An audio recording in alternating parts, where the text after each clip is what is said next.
কুমিল্লা দক্ষিণ জেলার সংগ্রামী সেক্রেটারি জননেতা জনাব ডক্টর সৈয়দ একরাম সরায়াতুল সিদ্দিকী।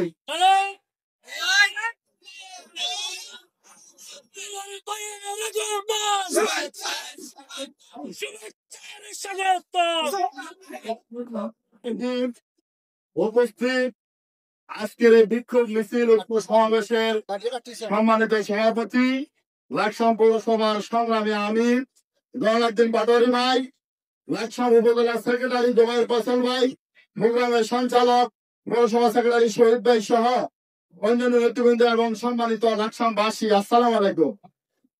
আমরা আজকে সমাবেশ বিক্ষোভ মিছিলের সংক্ষিপ্ত ভাবে তিনটি কথা বলবো।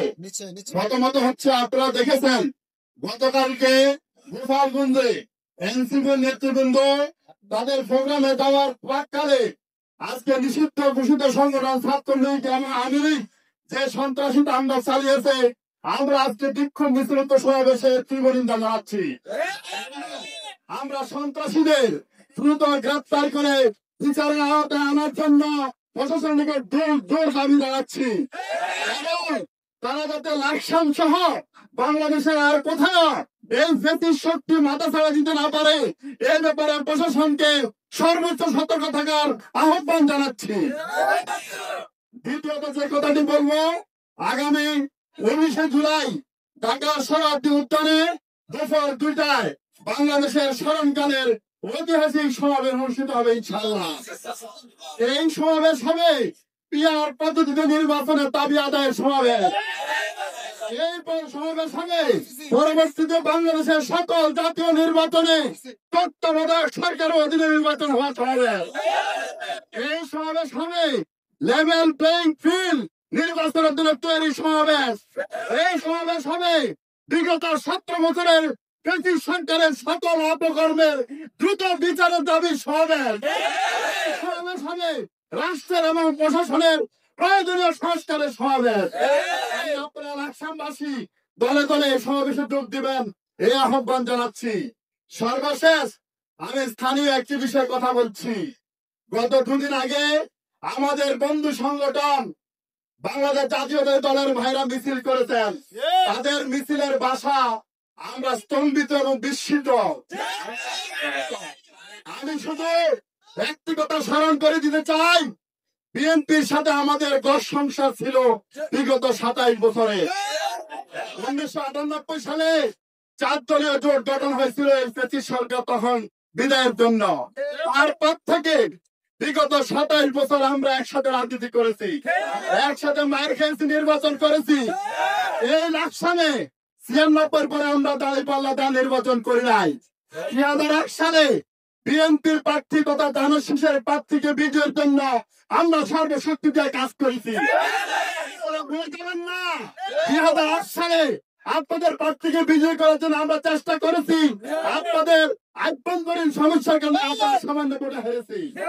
2018 সালের আপনাদের প্রার্থী নির্বাচনের জন্য আমাকে আহ্বান ভাই, আসান ভাই যে নির্মম আগে পেয়েছেন আপনার ভুলে যাবেন না।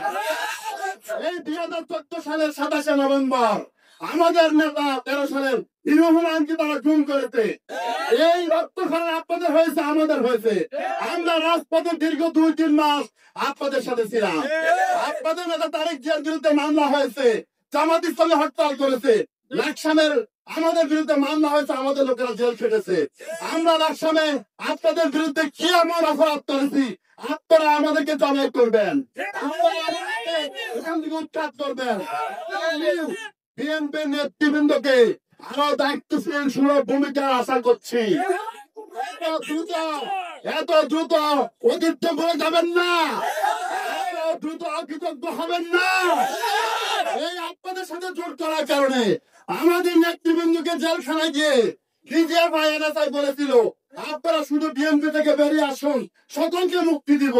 আমাদের 11 জন নেতা কেউ জেলখানায় স্বাভাবিকভাবে, কেউ ফাঁসিতে জীবন দিয়েছে, তবু আপনাদের সাথে প্রতারণা করে নাই।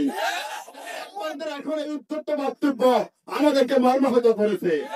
এই সম্প্রীতির লাকসাম, শান্তির লাকসাম, জাতীয় রাজনীতির সব নেতিবাচক এজেন্ডা লাকসামে বাস্তবায়ন করতে পারেন না।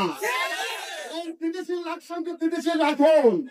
এই জাতীয় এজেন্ডা উপজেলায় তারপর ইউনিয়নে, তারপর ওয়ার্ডে, তারপর গ্রামে গ্রামে সন্ত্রাস ছড়িয়ে দিবেন না। দীর্ঘ ছাত্র নেতা যে প্রতিষ্ঠানের বিরুদ্ধে আন্দোলন করেছি, তাদেরকে বিদায় করেছি, তাদেরকে পুনরায় প্রতিষ্ঠিত হওয়ার সুযোগ করে দিবেন না।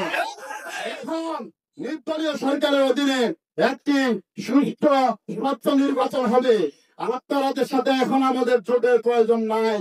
আপনারা আপনাদের প্রতি যেমন দলীয় আদর্শ নিয়ে জনগণের কাছে যাবেন, আমরাও যাবো। জনগণ তাকে ভোট দিবে, তারা নেতৃত্ব দিবে।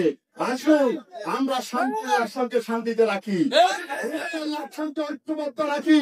আমরা এখানে সব ধরনের রাজনৈতিক হিংসা হানাহানি থেকে চাঁদা মুক্ত, সন্ত্রাস মুক্ত, সম্প্রীতি যুক্ত একটি রাষ্ট্র প্রতিষ্ঠায় নিরাপত্তা ব্যক্ত করে এই কথা বলে আমার বক্তব্য শেষ করছি। আসসালামু আলাইকুম।